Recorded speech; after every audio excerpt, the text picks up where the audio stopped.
नमस्कार दोस्तों, मैं advocate Vishnudhari Singh legal channel में आप सभी दर्शकों का स्वागत करता हूं।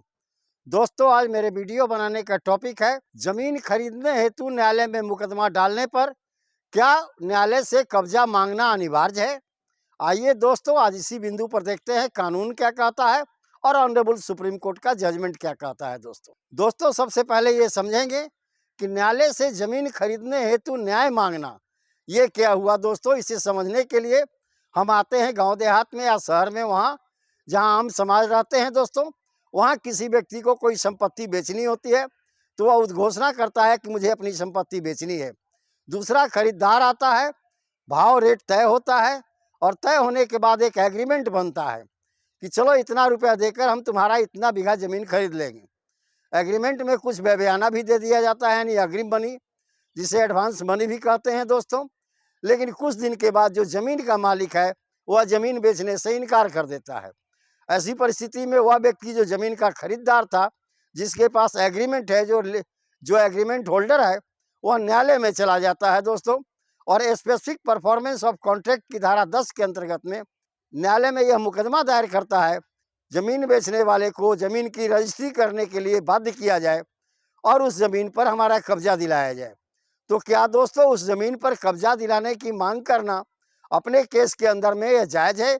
मुझे कब्जा दिलाई जाए, इस तरह की कोई मांग नहीं किया, तब क्या होगा? दोस्तों, सबसे पहले हम धारा 22 स्पेसिफिक रिलीफ एक्ट को देखते हैं। स्पेसिफिक रिलीफ एक्ट की धारा 22 यह प्रावधान करती है कि अब न्यायालय में जब आप कोई भी मालिकाना हक का मुकदमा दायर करें तो उसके साथ साथ अन्य कोई भी रिलीफ हो उसका स्पेसिफिक रूप से मांग करें, अन्यथा वो कोई दूसरा रिलीफ नहीं दिया जाएगा। दूसरा रिलीफ का मतलब दोस्तों कब्जा वापसी का रिलीफ, पार्टीशन का रिलीफ, या दोस्तों परमानेंट इंजेक्शन का रिलीफ, या दोस्तों स्टे ऑर्डर का रिलीफ। कहने का है मतलब दोस्तों, जब किसी न्यायालय में आप मालिकाना हक वापस लेने के लिए मुकदमा दायर करते हैं तो उसके साथ किसी न किसी अन्य रिलीफ की मांग करना जरूरी है, अन्यथा न्यायालय अपने मन से कोई भी रिलीफ नहीं देगा। यह प्रावधान धारा 22 स्पेसिफिक रिलीफ एक्ट के अंदर में की गई है। दोस्तों, लेकिन आज का टॉपिक है दोस्तों कि वह व्यक्ति जो एग्रीमेंट टू सेल रखे हुए है, न्यायालय में गया कि हाँ भाई, जमीन मालिक यानी जमीन विक्रेता पर यह आदेश दिया जाए कि वह चल के रजिस्ट्रार के ऑफिस में अपनी जमीन की रजिस्ट्री हमारे पक्ष में कर दे, चूंकि इस जमीन पर हम पहले से उस अग्रिम राशि जमानत के रूप में दिए हुए हैं। तो दोस्तों, क्या उसे कब्जा वापसी की भी मांग करनी होगी? तब दोस्तों आइए अब हम देखते हैं ऑनरेबल सुप्रीम कोर्ट ने अपने जजमेंट में इस तरह के मुद्दे पर क्या कहा। ऑनरेबल सुप्रीम कोर्ट के पास दोस्तों एक केस गया था जिसका टाइटल था दोस्तों Bimla Devi and others versus Subhash and others. इसका SLP नंबर है दोस्तों 29,397 अब 2024। इसका डेट ऑफ जजमेंट है दोस्तों 6 दिसंबर 2024। अभी का एकदम लेटेस्ट जजमेंट है दोस्तों, इसी साल के दिसंबर महीने का 6 तारीख का। दोस्तों, इस केस के अंदर में वादी ने न्यायालय के अंदर में यह मुकदमा डाला कि मैंने एक अमुक व्यक्ति के साथ या प्रतिवादी के साथ जमीन खरीदने का सौदा किया, उसके लिए प्रतिवादी ने हमारे साथ एग्रीमेंट बनाया जिसकी अग्रिम राशि भी मैंने उसे प्रदान कर दी। अब वो जमीन बेचने से इनकार कर रहा है, इसीलिए हम इस मुकदमा को न्यायालय में दाखिल कर रहे हैं ताकि जमीन के मालिक के ऊपर में आदेश दिया जाए कि वह रजिस्ट्रार के ऑफिस में चल के हमारे पक्ष में या उस वादी के पक्ष में जमीन की रजिस्ट्री कर दे। दोस्तों, इस केस के अंदर में वह वादी जिसने कि एग्रीमेंट टू सेल लिखवाया था वो कब्जे की मांग नहीं करता है। दोस्तों स्पेसिफिक रिलीफ एक्ट की धारा 22 तो कहती है कि जमीन का मालिकाना हक के साथ साथ अगर आप कोई अन्य रिलीफ की मांग करेंगे तभी दूसरा रिलीफ मिलेगा, जैसे कब्जा वापसी का हो, स्टे ऑर्डर का हो। लेकिन यहाँ यह कब्जा वापस लेने के लिए कोई प्रार्थना अल्टरनेट के रूप में नहीं की है। दोस्तों, ऐसी परिस्थिति में नीचे के कोर्ट है दोस्तों, वो रजिस्ट्री कराने का तो आदेश दे देते हैं लेकिन कब्जा वापसी का कोई आदेश नहीं देते हैं।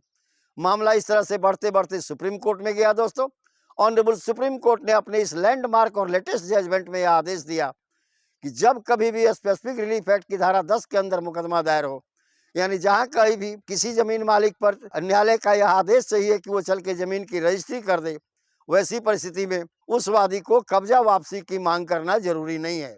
दोस्तों, इसी केस में ऑनरेबल सुप्रीम कोर्ट ने 2 कंडीशन लेट डाउन किए, किन कंडीशन में कब्जा वापसी की मांग की जा सकती है और किन कंडीशन में नहीं की जा सकती। दोस्तों, पहला कंडीशन ऑनरेबल सुप्रीम कोर्ट ने दिया कि अगर कोई संपत्ति पर शामिलात मालिकाना हक हो, जैसे 4 भाई की संपत्ति है और चारों भाई ने मिलकर के एग्रीमेंट किया है, वैसी परिस्थिति में कब्जा वापसी की मांग करना जरूरी है। दोस्तों, दूसरी परिस्थिति है दोस्तों कि जहां उस विवादी जमीन पर जो जमीन का मालिक है उसका कब्जा न हो करके किसी अन्य तीसरे व्यक्ति का कब्जा है, वैसी परिस्थिति में भी एग्रीमेंट टू सेल करवाने वाले को या वह व्यक्ति जो संपत्ति खरीदना चाहता है और संपत्ति खरीदने के लिए न्यायालय के अंदर में मुकदमा लाता है कि न्यायालय जमीन मालिक को निर्देश दे कि बयाना के अनुसार या एग्रीमेंट टू सेल के अनुसार वो हमारे पक्ष में अपने जमीन की रजिस्ट्री निष्पादित कर दे।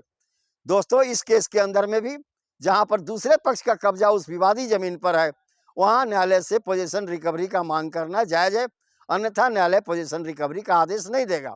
लेकिन दोस्तों, जहां जमीन किसी एक पक्षकार का है, वह जमीन मालिक है और वह किसी दूसरे के साथ एग्रीमेंट टू सेल कर दिया कि मैं तुम्हें जमीन बेचूंगा, लेकिन बाद में इनकार कर दिया, ऐसी परिस्थिति में ऑनरेबल सुप्रीम कोर्ट ने कहा कि ऐसी परिस्थिति में कब्जा की मांग करना एग्रीमेंट टू सेल होल्डर को यानी खरीदार को जरूरी नहीं है दोस्तों। तो आज का भी टॉपिक यही था दोस्तों। धन्यवाद। अब विशेष अगले वीडियो में